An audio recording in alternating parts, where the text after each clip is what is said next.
பிஸ்மில்லாஹிர் ரஹ்மானிர் ரஹீம். இன்னைக்கு நம்ம பார்க்க போற பயானோட டாபிக் என்னன்னா, அல்லாஹுவை நினைவு கூறுதல்.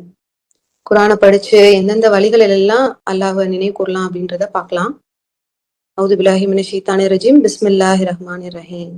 சூரா 7ல வசனம் 205 அல்லாஹ் சொல்றாங்க, உமக்குள்ளேயும் பகிரங்கமாகவும் தனிமையிலும் சாந்தமாகவும் உம்முடைய இரட்சகரை நீர் நினைவில் கொள்ள வேண்டும், அறியாதவராக இருந்திராதீர். நமக்குள்ளேயும் பகிரங்கமாகவும் தனிமையிலையும் சாந்தமாகவும் நம்ம அல்லாஹ்வை நினைவு கொள்ளணும். நம்ம பிஸ்மில்லா சொல்லலாம், அல்லது திக்ரு பண்றது மூலமா அல்லாஹ்வை நம்ம நினைவில் கொள்ள முடியும். சோ இந்த மாதிரி அல்லாஹ்வை நம்ம நினைவு கொண்டுகிட்டே இருக்கும்போது நம்மளுடைய காரியங்கள் எல்லாம் ஈஸி ஆகுது, இலகுவாகுது. நம்ம நினைக்கக்கூடிய விஷயங்கள்லாம் நடக்குது. ஒரு நாள்ல நம்ம எதை அதிகமா நினைக்கிறோமோ அதான் நம்ம கடவுள் அப்படின்னு ரஷாத் கலிஃபா சொல்றாங்க. ஒரு நாள்ல 24 மணி நேரம் 8 மணி நேரம் தூக்கம் போக மீதி 16 மணி நேரம் இருக்கு. அந்த 16 மணி நேரத்துல நம்ம யார நினைக்கிறோம்? அல்லாஹ்வை நினைக்கிறோமா, இல்லாட்டி நம்மளோட பிஸியான வாழ்க்கையை நினைச்சிட்டு அதை கடந்து போறோமா, அதை நோக்கி போயிட்டு இருக்கோமா அப்படின்றத நம்ம பரிசீலிச்சு பார்க்க வேண்டியது இருக்கு.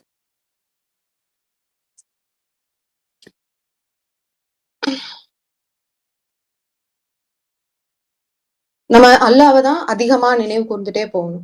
ஏன்னா அதுதான் நம்மளுக்கு சொல்லப்பட்டிருக்கு. காலையில எந்திரிக்கும் போது பிஸ்மில்லாஹிர் ரஹ்மானிர் ரஹீம், லா இலாஹா இல்லல்லாஹ் அப்படி சொல்லி எந்திரிக்கலாம். அல்லாஹ் இந்த நாளை கொடுத்ததுக்கு நன்றி, நான் நல்லபடியா தூங்கி எந்திரிச்சிட்டேன் அப்படின்னு சொல்லிட்டு நம்மளுக்கு அல்லாஹ் நம்ம இந்த லைஃபை கொடுத்ததுக்கு அல்லாஹ்வுக்கு நம்ம நன்றி சொல்லிட்டு அந்த நாளை துவங்கலாம். அதே மாதிரி ஃபஜர் தொழுகையை தொழுகிறதுக்கு முன்னாடி நம்ம எந்திரிக்கும் போது அதாவது அல்லாஹ் சொல்றாங்க, பக்தி உணர்வு மற்றும் ஆவலோட எந்திரிப்பாங்க அப்படின்னு அல்லாஹ் சொல்றாங்க. சூரா 32:16 சொல்றாங்க, அஊது பில்லாஹி மினஷ் ஷைத்தானிர் ரஜீம், பிஸ்மில்லாஹிர் ரஹ்மானிர் ரஹீம். பக்தி உணர்வு மற்றும் ஆவலான எதிர்பார்ப்பின் மேலிட்டால் தங்களுடைய இரட்சகரை வழிபடுவதற்காக அவர்களுடைய விழாப்புறங்கள் உவப்புடன் அவர்களுடைய படுகைகளை துறக்கும். மேலும் நம்முடைய வாழ்வாதாரங்களில் அவர்களுக்குரியதிலிருந்து அவர்கள் தர்மம் செய்வார்கள். பக்தி உணர்வு இருக்கணும். காலையில எந்திரிக்கும் போது ரொம்ப சோம்பலோட, ரொம்ப டயர்டா நம்ம அந்த மாதிரி கடமைக்கு நம்ம ஒரு ஃபஜர் தொழுகையை தொழுகும் போது அந்த மாதிரி தொழுகாம பக்தி உணர்வு இருக்கணும், ஆவல் இருக்கணும். நம்ம அல்லாஹ் கிட்ட பேச போறோம். அந்த 5 நிமிடம் ஒரு நாள்ல நம்ம ஸ்டார்ட் பண்றோம். நம்ம ஒரு நாள்ல ஸ்டார்ட் பண்ணும்போது அல்லாஹ்வுடைய நினைவோட ஸ்டார்ட் பண்ணும்போது பக்தி உணர்வு இருக்கணும். சும்மா கடமைக்கு நம்ம தொழுக கூடாது. அப்படி நம்ம கடமைக்கு தொழுகும் போது அது என்ன ஆகுதுன்னா, எதையோ இழந்த மாதிரி இருக்கு. அந்த அன்னைக்கே ஃபுல்லாவே ஏதோ ஒண்ணு சும்மா கடமைக்கே நம்ம தொழுதுட்டு போக கூடாது. அதே மாதிரி சூரா 70:34 அல்லாஹ் சொல்றாங்க, அவர்கள் தங்களுடைய தொடர்பு தொழுகைகளை சரியான நேரத்தில் சீராக கடைபிடிக்கின்றனர். அப்படி சரியான நேரத்துல சீராக கடைபிடிக்கிறது, கரெக்டா டைமுக்கு எந்திரிச்சு 5 நிமிஷம் அல்லாஹ்ட்ட நம்ம பேசிட்டு 2 ரக்காயத்தை தொழுதுட்டு ஃபஜர் தொழுகை தொழுதுட்டு திக்ர் பண்ணிட்டு குரானை ஓதிட்டு நம்ம அதனால ஸ்டார்ட் பண்ணும்போது இப்படி ஒரு பாசிட்டிவ் நோட் கிடைக்குது. அல்லாஹ்வோட நினைவோட அதை நம்ம செய்யும் போது அந்த அந்த நாளை துவங்கும் போது நம்மளுக்கு ஒரு பாசிட்டிவ் நோட்டோட எந்திரிக்கணும். ஓகே, இன்னைக்கு நல்லபடியா நம்மளுக்கு நாள் ஆரம்பிக்கப்படுது அப்படின்னு. அப்ப நம்ம அந்த நாளே நம்மளுக்கு ஈஸியா எல்லாத்தையுமே கடந்து போயிடுற மாதிரியான ஒரு நோட் நம்மளுக்கு வைப் கிடைக்குது. அப்ப நம்ம எல்லாருமே இந்த விஷயத்த ஃபாலோ பண்ண வேண்டியது இருக்கு. ஒரு நாள்ல நம்ம 5 வேளை தொழுகிறோம். இந்த 5 வேளை தொழுகும் போது நம்ம 17 தடவை நம்ம ருக்கு செய்யறோம். அப்போ ருக்கு செய்யும் போது என்ன ஆகுதுன்னா, நம்ம பாடி லைட்டா ஒரு ஸ்ட்ரெச் கொடுக்குது. அப்போ ஸ்பைனுக்கு நம்மளுக்கு ஒரு பெனிஃபிட்டா இருக்கு. அதே மாதிரி சுஜூத் செய்யும் போது நம்மளுக்கு அந்த பிரெயினுக்கு ஒரு பிளட் சர்க்குலேஷன் கிடைக்குது. அப்போ ஸ்பிரிச்சுவல் பெனிஃபிட்டாவும் இல்லாம பிசிக்கலாவும் பெனிஃபிட்டா இருக்கு. சோ இது ஒரு பாடி ஸ்ட்ரெச் பண்றோம் ஒரு நாள்ல. அப்போ காலையில எந்திரிச்சோன்னு அல்லாஹ்வை தொழுகிறது மட்டும், அல்லாஹ்வை வணங்குறது மட்டும் இல்லாம நம்மளோட பாடி ஸ்ட்ரெச் ஆகுது, நம்ம மைண்டும் கிளியர் ஆகுது. சோ அல்லாஹ்வை நினைவு கூறுறதுக்கு இந்த மாதிரியான வழிமுறைகள் எல்லாம் அல்லாஹ் சொல்லி கொடுத்துக்கிட்டே இருக்காங்க. நம்ம இதை ஃபாலோ பண்ணிட்டே போ. சூரா 62:10 அல்லாஹ் சொல்றாங்க, தொழுகை முடிந்து விட்டவுடன் கடவுளின் அருட்கொடைகளை தேடுவதற்காக பூமி முழுவதும் நீங்கள் பரவி செல்லலாம். மேலும் நீங்கள் வெற்றி பெறுவதற்காக தொடர்ந்து கடவுளை அடிக்கடி நினைவில் கொள்ளுங்கள். தொடர்ந்து அடிக்கடி நம்ம எப்பவுமே நினைவில் கொள்ளணும். 5 வேளை தொழுகை மட்டும் இல்லாம 5 வேளை தொழுகையை வந்துட்டு பக்தி உணர்வோட தொழுகணும், ஆவலோட தொழுகணும். சும்மா கடமைக்கு நம்ம தொழுகாம ஆவலோட அல்லாட்ட பேச போற 5 நிமிடம் தான். நம்ம வாழ்க்கையில 16 மணி நேரம் இருக்கு, ஒரு நாள்ல 16 மணி நேரம் இருக்கு. அந்த 16 மணி நேரத்துல 5 நிமிஷம் எடுத்துக்கிட்டா நம்ம அல்லா கிட்ட பேச போறது கொஞ்ச நேரம் தான். அந்த கொஞ்ச நேரத்தை பக்தி உணர்வோட ஆவலோட ரொம்ப சோல்ஃபுல்லா அல்லாவோட கனெக்ட் பண்ற அந்த நேரத்தை செலவிடுறது வந்து ரொம்ப முக்கியமானது. சோ அல்லா என்ன சொல்றாங்க, தொடர்பு தொழுகை முடிஞ்சோன்னு நீங்க வந்து அருட்கொடைகளை தேடியவாறு செல்லுங்க, போங்க அப்படின்னு சொல்றாரு. சோ வந்து நம்ம வந்துட்டு பரவி செல்லலாம், நம்ம வந்து வேலையை பார்க்க ஆரம்பிக்கலாம், நம்மளுடைய வேலைகளை பார்க்க ஆரம்பிக்கலாம் தொடர்ந்து. அதுதான் அல்லா சொல்றாங்க. சூரா 3:17 அல்லா சொல்றாங்க, அவர்கள் உறுதிப்பாடு உடையவர்கள், உண்மையாளர்கள், சரணடைகின்றவர்கள், தர்ம சிந்தனையுடையவர்கள், மேலும் விடியலின் போது தியானிப்பவர்களாக இருக்கின்றனர். சரி, இப்ப வந்து 5 வேளை நம்ம தொழுதுட்டோம். இந்த 5 வேளையை தொழுதுறதுக்கு அப்புறமா மீதி இருக்கிற நேரங்கள்ல எல்லாம் நம்ம என்ன பண்ணலாம்? நம்மளுக்கு நிறைய வேலைகள் இருக்கு, பிஸி லைஃப்ல இருக்கும், எக்ஸாம் எழுதணும், ஸ்கூலுக்கு போகணும், வேலைக்கு போகணும், இந்த மாதிரியான வேலைகள்லாம் நம்ம வேலையை பார்த்துட்டே இருக்க வேண்டியது இருக்கு. சோ அந்த மாதிரி நேரங்கள்ல எல்லாம் நம்ம என்ன பண்ணலாம்? மைண்ட்ல நிறைய விஷயங்கள் ஓடுது. ஐயோ இதை பண்ணல, இந்த ஒர்க் இருக்கு, இந்த பெண்டிங் ஒர்க் இருக்கு, இதை பண்ணல, அதை பண்ணல, இவங்க இப்படி பேசிட்டாங்க, அவங்க இப்படி பேசிட்டாங்க, இதையே மைண்டுக்குள்ள போட்டுட்டே இருக்காம இதையெல்லாம் தூக்கி போட்டுடலாம். அல்லாவை தியானிக்கிறதுல நம்ம கவனம் செலுத்தலாம். அல்லான்னு சொல்றது, நமக்கு பிடிச்ச திக்ருகளை பண்றது, எதையாவது பார்த்தா மாஷா அல்லா சொல்றது, சுப்ஹான் அல்லா சொல்றது, லா இலாஹா இல்லல்லா சொல்றது, இப்படி தொடர்ச்சியா நம்ம அல்லாவுடைய நினைவுகளே நம்ம பேசுற பேச்சுக்கள்ல, நம்ம செய்யற செயல்கள்ல எல்லாத்துலயுமே நம்ம வந்து அல்லாவுடைய நினைவுலயே தான் எப்பவுமே இருக்கணும். வெளியே போகும்போது அல்லா நான் வந்து வெளியே போறேன், நல்லபடியா நான் போயிட்டு திரும்பி ரிட்டர்ன் வரணும் அப்படின்னு அல்லாட்ட துவா செஞ்சுட்டு போறதுல இருந்து, வேலையை முடிஞ்சுட்டு திரும்பி வந்துட்டா நல்லபடியா திரும்பி வந்துட்டேன் அல்லா ரொம்ப நன்றி அப்படின்னு சொல்லணும். நல்லபடியா முடியல அப்படின்னா தவக்கல்து அலல்லா அப்படி சொல்லலாம். எல்லாமே அல்லாவுடைய நாட்டுப்படிதான் இந்த நம்ம லைஃப்ல நடக்குது. சோ வந்து அல்லாட்ட பொறுப்பை ஒப்படைச்சிட்டு நம்ம ஒரு விஷயத்த செய்யும் போது, அல்லாவை நினைவுல வச்சுட்டு செய்யும் போது நம்மளுக்கு எல்லாமே ஈஸியா முடியுது. நம்ம நினைக்கிறோம் நம்மளுக்கு ரொம்ப கஷ்டமா இருக்கும் அப்படின்னு, அப்படிலாம் கிடையாது. அல்லாட்ட நம்ம பொறுப்பை ஒப்படைச்சிட்டோம் அப்படின்னா நம்ம அதையெல்லாம் பத்தி பொருட்படுத்தவே தேவையில்லை. அல்லா எல்லாத்தையுமே ஈஸியாக்கக்கூடியவர், எல்லாத்தையும் இலகுவாக்கக்கூடியவர். நம்ம அல்லாவுடைய நினைவுல இருந்தா, அல்லாவோட தொடர்புல இருந்துகிட்டே இருந்தோம்னா அல்லாஹ் நம்மளுக்கு எல்லாத்தையும் ஈஸியாக்கி கொடுக்குறாரு. சூரா 33:41 சொல்றாரு. அதே மாதிரி, நம்பிக்கை கொண்டோரை உங்களைத்தான், நீங்கள் அல்லாஹுவை அடிக்கடி நினைவு கூர்ந்திட வேண்டும், இரவும் பகலும் அவரை நீங்கள் துதித்திட வேண்டும். இரவும் பகலும் துதிச்சுக்கிட்டே இருக்கணும், அவரோட பேர்களை சொல்லிட்டே இருக்கணும். நன்றி அல்லாஹ், அஸ்தோஃபிருல்லா, லா இலாஹா இல்லல்லா, இப்படி நம்ம சொல்லிட்டே இருக்கும்போது நம்ம மைண்ட் அப்படியே காம் ஆயிடுது. ஏதாவது ஒரு தலைவலி வந்தா கூட அந்த தலைவலி கூட தெரிய மாட்டேங்குது, லைட்டா தான் இருக்கு, பட் அதுக்கப்புறமா வந்துட்டு போயிடுது. இப்படி நம்ம நம்ம வாழ்க்கையில வந்துட்டு நம்ம லைஃப் ஸ்டைலே வந்துட்டு அல்லாட்ட வந்து அல்லாவை நினைவு கூறுறதுல வந்து நம்ம மாத்திக்கிட்டோம் அப்படின்னா எல்லாமே அல்லாஹ். அடுத்து வந்துட்டு 9:112 சொல்லப்படுது, அதே மாதிரிதான் வசனங்கள்.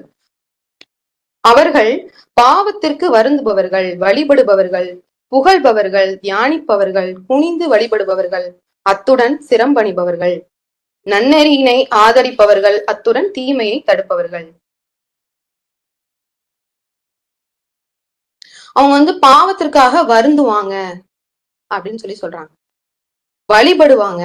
பாவத்திற்காக வருந்துறதுன்னா நம்ம ஆதி பாவம் பண்ணிட்டு வந்திருக்கோம், நம்ம மேல எவ்வளவு அருட்களை புரிஞ்சிருக்காரு அல்லாஹ். அந்த அருட்களுக்கு எல்லாம் நம்ம வந்துட்டு நன்றி செலுத்தணும். நம்ம செஞ்ச பாவத்துக்காக நம்ம மன்னிப்பு கேட்கணும். இங்க நம்ம பாவமே செய்யாம இருக்கோமா அப்படின்னு கேட்டா இல்ல, நம்ம டெய்லி பாவம் செய்யறோம், நம்ம அறிஞ்சும் அறியாமலும் டெய்லி பாவம் செய்யறோம். இப்போ அந்த பாவத்தெல்லாம் நம்ம தான் மன்னிப்பு கேட்டு அதை நம்ம பெறணும். வழிபடுபவர்கள் புகழ்பவர்களா இருப்பாங்க, அல்லாஹ்வை புகழ்பவர்களா இருப்பாங்க, தியானிப்பவர்களா இருப்பாங்க, நன்னெறியினை ஆதரிப்பவர்களா இருப்பாங்க, நன்னெறியான விஷயங்களை செய்யறதுக்கு அதை வந்து தூண்டுவாங்க. அப்படின்னு நல்லா சொல்றாங்க. சோ இந்த மாதிரியான கேட்டகரியில எல்லாம் நம்ம வரோமா, டெய்லி நம்ம பரிசோதிச்சு பார்க்கணும். இந்த வசனத்துல சொல்லப்படுற மாதிரி நம்ம எப்பவுமே இந்த மாதிரியான நிலையில இருக்கிறோமா, அல்லாஹ்வை புகழ்றவங்களா இருக்கிறோமா, பாவத்திற்கு வருந்துறவங்களா இருப்போமா, தியானிப்பவர்களா இருக்கிறோமா, இப்படின்னு நம்ம டெய்லி நம்மளோட டே டு டே லைஃப்ல இந்த வசனத்தை வந்து பொருத்தி பார்த்துட்டே இருக்கணும். அப்படி பொருத்தி பார்க்கும்போதுதான் நம்ம தப்பு பண்ணாலும் அல்லாஹ் நம்மளை மீட் எடுத்து வருவார். நம்ம வந்து அதை பொருத்தி பார்த்துட்டு நம்ம தப்பு பண்ணாலும் அல்லாஹ் மீட் எடுப்பார் கண்டிப்பா. ஏன்னா நம்ம அல்லாஹ்வோட தொடர்புல இருக்கும்போது நம்மளுக்கு தப்பு நடக்காது இன்ஷா அல்லாஹ். அப்படியே தப்பு நடந்தால் நம்ம தப்பு பண்ணாலுமே அல்லாஹ் நம்மளை மீட் எடுத்துருவாருன்ற நம்பிக்கை நம்மளுக்கு இருக்கணும். நம்மளும் இறைஞ்சி பிரார்த்தனை பண்ணணும். அதுதான் அல்லாஹ் சொல்றாங்க, உங்களுடைய இரட்சகர் கூறுகின்றார். 40-60 சொல்றாங்க, உங்களுடைய இரட்சகர் கூறுகின்றார், என்னை இறைஞ்சுங்கள், மேலும் நான் உங்களுக்கு மறுமொழி அளிப்பேன். நிச்சயமாக என்னை வழிபடுவதற்கு மிகவும் ஆணவம் கொண்டவர்கள் நிர்பந்திக்கப்பட்டவர்களாக எரிகிடங்கிற்குள் நுழைவார்கள். சோ வந்து நம்ம அல்லாட்ட இறைஞ்சுறதுக்கு வந்துட்டு என்னைக்குமே வந்து சலிப்படையவே கூடாது. என்னைக்குமே சலிப்படையவே கூடாது. அல்லாட்ட இறைஞ்சி பிரார்த்திக்கணும். அல்லாவே நான் எனக்கு வந்து இந்த மாதிரியான விஷயங்கள் நடந்துச்சு அப்படின்னு சொல்லிட்டு இறைஞ்சி பிரார்த்திக்கும் போதுதான் நம்ம அல்லாட்ட நம்ம மீண்டு போவோம், மீட்சி அடைய முடியும். நம்மளுடைய ஆன்மா வந்து மீட்சி அடையும்.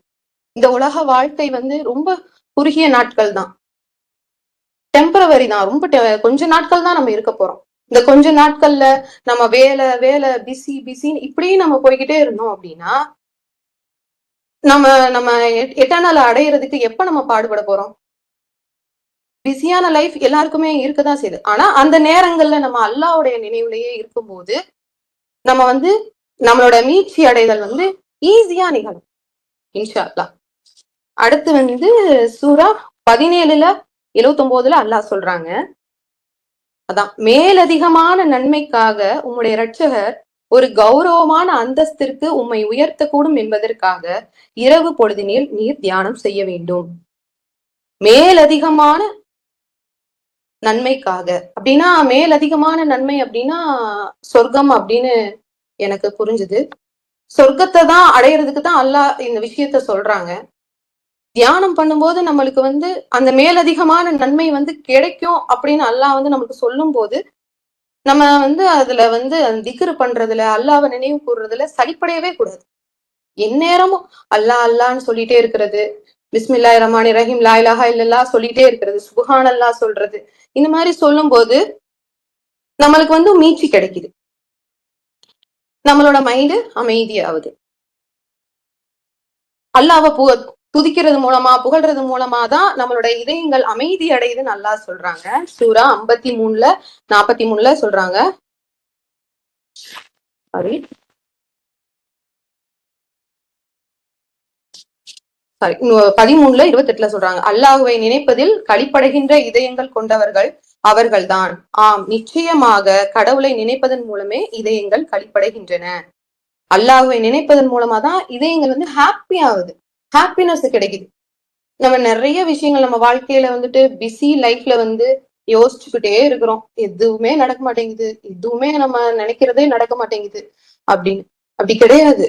அல்லாஹ்வை நம்ம நினைவு கூறுறது மூலமா நம்ம மனசு ஹாப்பியாவும் அது நடக்கும்போது அந்த விஷயத்த நம்ம நம்பணும். அல்லாஹ் நம்மளுக்கு வந்து இந்த விஷயத்த செஞ்சு தருவாரு. Trust the God process. அல்லாஹ் வந்து நம்மளுக்கு செய்யற அந்த விஷயங்களை வந்து நம்பணும். முதல்ல நம்பி அதை வந்து நம்ம வந்து அமைதியா இருக்கணும், பொறுமையா இருக்கணும். ஓகே, நம்மளுக்கு நடக்கும், நம்மளுக்கு அல்லாஹ் விஷயங்களை எளிதாக்கி தருவாரு அப்படின்னு சொல்லிட்டு. சோ வந்துட்டு அந்த மாதிரி நம்ம ஒவ்வொரு நிமிஷமும் நம்ம நினைவு கூர்ந்துட்டே இருக்கணும். இதெல்லாம் வந்துட்டு நம்ம நினைவு கூறுறதுக்கான வழிபாட்டு முறைகள் தான். நம்ம வந்து அடிக்கடி வந்துட்டு ரப்பி ஔதுபிக்க மின மஜாத்தி ஷயாத்தீன் வௌதுபிக்க ரப்பி ஐயகுதுரும் அப்படின்னு சொல்லலாம். சோ அந்த மாதிரி வந்து நம்ம திக்ருகள் துவாக்கள்லாம் வந்து சொல்லிக்கிட்டே இருக்கும்போது நம்மளுடைய வாழ்க்கையில நிறைய விஷயங்கள் அப்படி இலகுவா முடியுது, ஈஸியா முடியுது, சொல்லி வச்ச மாதிரி முடியுது. அப்போ வந்து நம்ம என்ன பண்ணணும்னா அல்லாஹ்வை மட்டும்தான் நினைவில் கொண்டுட்டே இருக்கணும். இது மாதிரி நம்ம நினைவில் கொண்டுட்டே இருக்கும்போது அல்லாஹ் அல்லான்னு சொல்லிட்டே இருக்கும்போது சைத்தான் வருவான் இடையில. என்ன சொல்லுவான், நீ என்ன ரொம்ப அல்லாஹ் அல்லான்னு சொல்லிட்டே இருக்க அப்படின்னு. நம்ம வந்து அல்லாஹ் நோக்கி போயிட்டே இருப்போம். திடீர்னு ஏதாவது ஒண்ணு நடக்கும் நம்ம வாழ்க்கையில. நம்மளுக்கு சோதனை இருக்கும் அப்படின்னு சொல்றாரு அல்லாஹ். சோதனை இல்லாம சொர்க்கத்துக்குள்ள நம்ம நுழையப்படுறதே இல்ல. நம்மளுக்கு சோதனை இருக்கு. 7ல 200ல சொல்றாங்க அல்லாஹ், சாத்தான் ஏதேனும் கிசுகிசுப்பை உம்மிடம் கிசுகிசுத்தால் கடவுளிடம் அடைக்கலம் தேடுவீராக. அவர் செவியேற்பவர், சர்வமும் அறிந்தவர். அல்ல இப்படி சைத்தான் வந்து சொல்லுவான், இது சொல்லிக்கிட்டே இருப்பான். ஏதாச்சும் நீ இப்படி பண்ணாத, இப்படி பண்ணு, தவறான விஷயத்த பண்ணு அப்படின்னு சொல்லிட்டே இருப்பான். ஆனா நம்ம என்ன செய்யணும்னா, சீப்போ சைத்தானே அப்படின்னு சொல்லிடணும். சொல்லிட்டு அல்லாட்ட நம்ம அடைக்கலம் தேடணும். யாரெல்லாம் ரட்சகரே, நான் தவறு பண்ண நினைச்சிட்டேன், என்னை மன்னிச்சிடுங்க அப்படின்னு சொல்லிட்டு அல்லாட்ட பாவ மன்னிப்பு கேட்டு இறைஞ்சி பிரார்த்திக்கணும். அதான் நம்ம சொன்னோம் முன்னாடியே, இறைஞ்சுதல் வந்து ரொம்ப முக்கியமானது. அல்லாட்ட துவா செய்யறது வந்து ரொம்ப முக்கியமானது. அல்லாட்ட துவா செய்யறது மூலமாதான் நம்மளோட விஷயங்கள்லாம் கபுல் ஆகுது. நம்ம நினைக்கிறோம் துவாலாம் செய்ய தேவையில்லை அப்படின்னு. துவா கண்டிப்பா நம்ம ஒவ்வொரு நாளும் நம்ம செய்யணும். காலையில எந்திரிக்கும் போது பிஸ்மில்லாஹிர் ரஹ்மானிர் ரஹீம் லா இலாஹா இல்லல்லாஹ் சொல்லி நம்ம ஆரம்பிக்கிற மாதிரி, தூங்குறதுக்கு முன்னாடி ஒரு திக்ரு, ஒரு துவா இப்படி பண்ணிட்டு ஃபேமிலியோட சேர்ந்து பண்ணணும். ஃபேமிலியோட சேர்ந்து பண்ணும்போது என்ன ஆகுதுன்னா, பசங்களுக்கும் அது தெரியப்படுது. ஓகே, அல்லாட்ட நம்ம எல்லாத்தையும் கேட்டு இறைஞ்சணும், நம்ம அல்லாவை பிரார்த்திக்கணும், நம்மளால எதுவுமே முடியாது, நம்ம கையில எதுவுமே இல்லை அப்படின்றது வந்து நமக்கு மட்டும் தெரிஞ்சது மட்டும் இல்லாம நம்ம பசங்களுக்கும் தெரியும். அவங்களும் வந்து கத்துப்பாங்க. இந்த மாதிரி வந்து நம்ம எதா இருந்தாலும் அல்லா கிட்டதான் நம்ம கேட்கணும் அப்படின்ட்டு. நாங்க வந்து வீட்டுல எல்லாருமே வந்து துவா பண்ணிட்டு தான் படுப்போம் நைட்டு தூங்கும்போது. அந்த மாதிரி நம்ம பழக்கப்படுத்திக்கிட்டே இருக்கும்போது அல்லாவுடைய நினைவு அவங்களுக்கு இதுல தன்னாலேயே வரும். நம்ம வந்து அவங்க ஸ்கூல்ல போய் ஸ்கூல்ல ஏதாவது அவங்க வந்து விஷயங்களை ஹேண்டில் பண்றாங்க அப்படின்னா, அது அங்க வந்து நம்ம வந்து சொல்ல தேவையில்லை. ஏன்னா அவங்க தனியா தானே ஹேண்டில் பண்றாங்க. அப்போ அவங்க வந்துட்டு அந்த துவாக்களை சொல்லி பழகிப்பாங்க. இந்த மாதிரி நம்ம துவாவை சொல்லி அல்லாவை நினைவு கூர்ந்துட்டோம் அப்படின்னா நம்மளுக்கு ஈஸி ஆயிரும் இந்த விஷயம் அப்படின்னு. சோ இந்த மாதிரி நம்ம லைஃப் ஸ்டைலே வந்துட்டு ஃபுல் அண்ட் ஃபுல் நம்ம வந்து அல்லாவை நினைவு கூறுறதுல போனோம் அப்படின்னா கண்டிப்பா நம்மளுக்கு ஈஸியான லைஃப் ஸ்டைல் தான் வரும் இன்ஷா அல்லாஹ். அடுத்து அல்லாஹ் சொல்றாங்க,